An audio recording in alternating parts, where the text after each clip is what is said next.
Halo semuanya, perkenalkan saya Wansika Purba dengan NIM D1022154. Di sini saya akan menjelaskan materi tentang Pancasila sebagai sistem filsafat. Saya sebagai moderator sekaligus pemateri pertama dan partner saya sebagai pemateri kedua yaitu Erwin Sinaga. Baiklah, yang pertama saya akan menjelaskan pengertian sistem dan sistem filsafat. Sistem dapat didefinisikan sebagai satu keseluruhan yang terdiri dari aneka bagian yang bersama-sama membentuk satu kesatuan yang utuh. Tiap-tiap bagian mempunyai tugas dan fungsi yang berbeda dengan bagian yang lain, namun demikian tugas dan fungsi itu demi kemajuan memperkuat keseluruhan tersebut. Suatu sistem harus memenuhi 5 persyaratan sebagai berikut. Yang pertama, merupakan satu kesatuan dari unsur-unsurnya. Yang kedua, bersifat konsisten dan koheren atau tidak mengandung kontradiktif. Yang ketiga, ada hubungan antara bagian yang satu dengan bagian yang lainnya. Yang keempat, ada keseimbangan dalam kerjasama.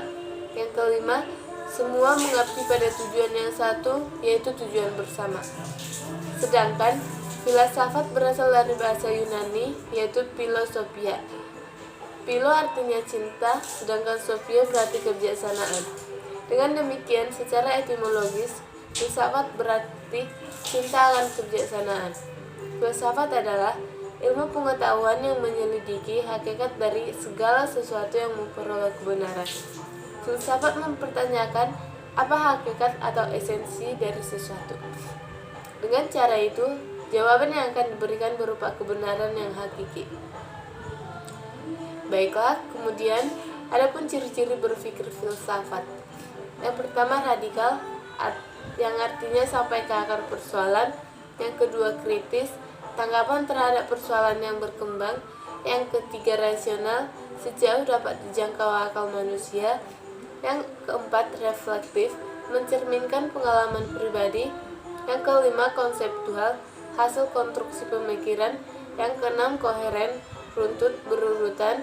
Yang ketujuh konsisten, berpikir lurus atau tidak berlawanan. Yang kedelapan sistematis, saling berkaitan. Yang kesembilan metodis, ada cara untuk memperoleh kebenaran. Yang kesepuluh komprehensif, menyeluruh. Dan yang terakhir ada bebas dan bertanggung jawab. Konteks aksiologi yang membahas tentang manfaat dari nilai.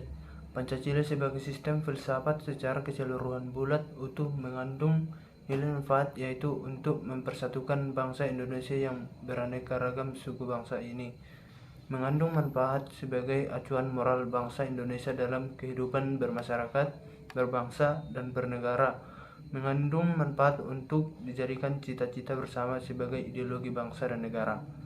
Dalam konteks ontologis yang membahas tentang ada sebagai yang ada, yang adanya tidak dapat, tidak, dan hakiki.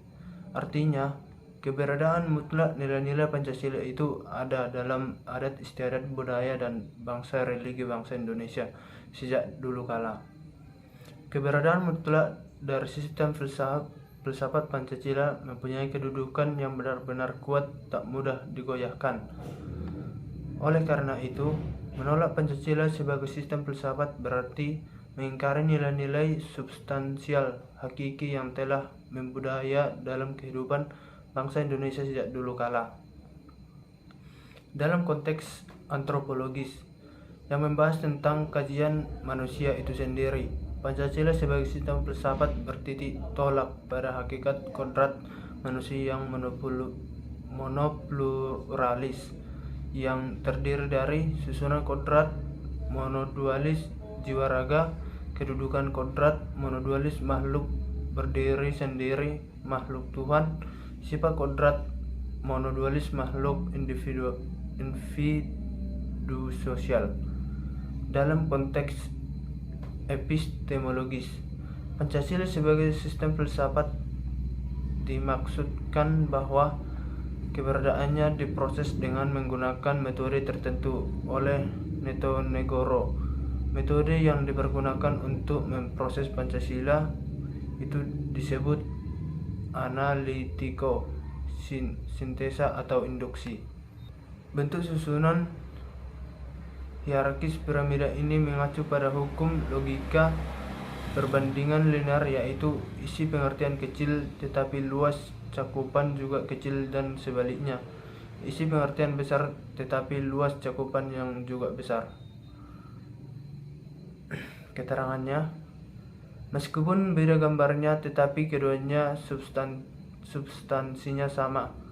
Gambar piramida normal itu menunjukkan pada suatu perbandingan terbalik, artinya isi kecil luas cakupannya besar. Sebaliknya, isi besar luas cakupannya kecil. Sedangkan gambar piramida terbalik menunjukkan pada suatu perbandingan linear, artinya isi kecil luas cakupan juga kecil. Sebaliknya, isi besar luas cakupannya juga besar. Pada gambar piramida normal, sila pertama terletak pada puncak piramida, yang artinya isinya kecil tetapi meliputi dan menjiwai sila-sila lainnya. Pada gambar piramida terbalik, sila pertama terletak pada bagian atas piramida terbalik, sehingga sila pertama memiliki isi yang besar dan luas cakupannya juga besar. Sekian dan terima kasih.